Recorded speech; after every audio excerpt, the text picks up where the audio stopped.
सत्यमेव जयते। विधिमंडळाच्या राजकारणामध्ये जसे सामान्य नागरिकांच्यासाठी काही नियम आणि कायदे असतात, अगदी त्याच पद्धतीने विधिमंडळाचे जे लोकप्रतिनिधी आहेत यांच्यासाठी सुद्धा काही नियम आणि कायदे आहेत। यामध्ये समजा एखाद्या सदस्याला 2 किंवा 2 वर्षांपेक्षा अधिकची शिक्षा झालेली असेल, न्यायालयाने ठोठावली असेल, तर त्याचे सदस्यत्व धोक्यात येते। म्हणजे एखाद्या व्यक्तीवर एखादा आरोप होणं आणि तो आरोप होऊन ते प्रकरण न्यायप्रविष्ट होणं ही एक वेगळी बाब आहे। प्रकरण न्यायप्रविष्ट असताना कदाचित व्यक्ती निवडणूक सुद्धा लढवू शकते, मात्र प्रकरणाचा जर निकाल झाला असेल, मॅटर जर कन्व्हिक्शनला गेलेलं असेल, तर मात्र त्यावर काय भूमिका घ्यावी, तर 2 किंवा 2 वर्षांपेक्षा अधिकचा जर शिक्षा सुनावली असेल तर निश्चितपणे मंत्रिमंडळात तर ती व्यक्ती राहतच नाही, पण त्या व्यक्तीची आमदारकी सुद्धा रद्द होते।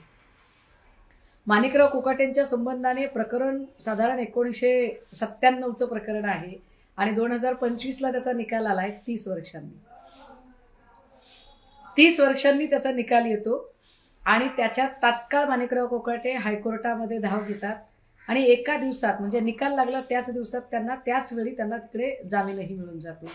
आता ते पुढचा खटला लढत राहतील आणि पुढचा खटला लढत असताना कदाचित पुन्हा अजून 10-15 वर्ष तिथे लागतील। मग हायकोर्टातनं पुन्हा सुप्रीम कोर्टात जाताना पुन्हा 10-15 वर्ष जातील। कारकीर्द फार व्यवस्थित मजेत चालेल।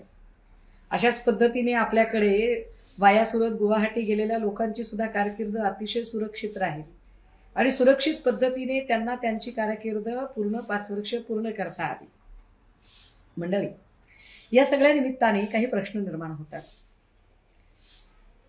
माणिकराव कोकाटेंच्या संबंधाने जर आज निकाल लागला असेल तर निश्चितपणे माणिकराव कोकाटेंचा राजीनामा व्हायला हवा, पण राजीनामा घ्यायचा कोणी, तर राजीनामा घेण्याची सगळी जबाबदारी आहे ती मुख्यमंत्री म्हणून देवेंद्र फडणवीसांची। मात्र जर तुम्ही काळजीपूर्वक नीट बातम्या बघितलेल्या असतील आणि त्या बातम्यांचं नीट वार्तांकन ऐकलं असेल तर तुमच्या असं लक्षात येईल की या वार्तांकनामध्ये बाकी सगळ्या गोष्टी मांडल्या जातात, मात्र मंत्रिमंडळात सामावून घेण्याचा निर्णय किंवा मंत्रिमंडळातून बाहेर काढताना त्याचा राजीनामा घेण्याचा अधिकार ज्या मुख्यमंत्री म्हणून फडणवीसांना आहे त्या फडणवीसांना मात्र कायम एका सेफ झोनमध्ये ठेवण्याचा प्रयत्न केला जातोय। फडणवीस जितके सेफ राहतील त्यांना सेफ ठेवून बाकीच्या सगळ्या गोष्टींवरती चर्चा